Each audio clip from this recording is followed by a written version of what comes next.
Na-experience mo na bang sundan ng isang tutorial tapos hinahanap mo yung file para sa website mo pero hindi mo alam kung paano? Sa video na to, ipapakita ko sa inyo kung paano mahanap ang file para sa website mo. This is crucial whether you are troubleshooting your website o curious ka lang kung saan ang lahat ng mga files. Simulan na natin. Kung gumagamit ka ng hosting service tulad ng Bluehost o Hostinger, halos parehas lang ang process. Ngayon, gagamitin ko ang Hostinger. The first thing you will do is log on to your hosting provider. Pag naka-login ka na, scroll down hanggang sa makita mo kung saan naka-host ang website mo at i-click ang button para i-manage ang website mo. Pag nandun ka na, scroll down hanggang makita mo ang File Manager. Kung hindi mo makita ang File Manager, it may be called File. Click on File Manager and this will open up all your files. Nandito na tayo sa File Manager. You can think of it as Windows Explorer if you are using Windows or the Finder if you are using Mac. Para sa website mo, makakakita ka na maraming folders at files pero wag ka ma-overwhelm. Madali lang naman to. Ang pinaka-importanting folder para sa website mo ay public HTML. Ito ang root directory kung saan nakastore ang lahat ng files na bumubuo sa website mo. Kaya i-click mo to at pag na-open mo ang public HTML, makikita mo ang htaccess file, ang index.php file, at wp content folder kung gumagamit ka ng WordPress. Mga common na files ito para sa mga website. Ang index.php file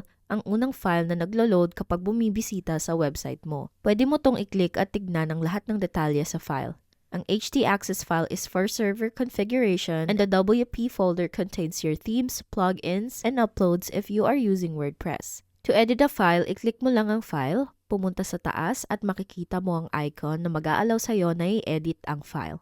Kung hindi mo makita to, you can just click on it and pwede mo nang i-edit. Kapag tapos ka na, i-click mo lang ang save. Kapag nag-edit ka ng website, make sure you are careful because this can change your live website. Kung kailangan mo mag-upload ng bagong folder o file, i-click mo lang ang new folder o new file at makakapag-upload ka na ng bago. If you need to download a folder or file, mag-right-click, scroll down, at makikita mong pwede mo na itong download. Ganito mag-navigate sa File Manager at hanapin ang mga files para sa website mo. Siguraduhin mong mag-backup ng website mo bago ka gumawa ng kahit anong pagbabago sa mga files mo, ha? If you found this video helpful, please remember to like and subscribe and leave a comment down below if you have any other questions. Nag-provide din kami ng link down below for Hostinger kung interested ka in creating your own website. Remember to use our code MyFirstWebsite para sa discount. Thank you for watching and kita-kits sa susunod na video.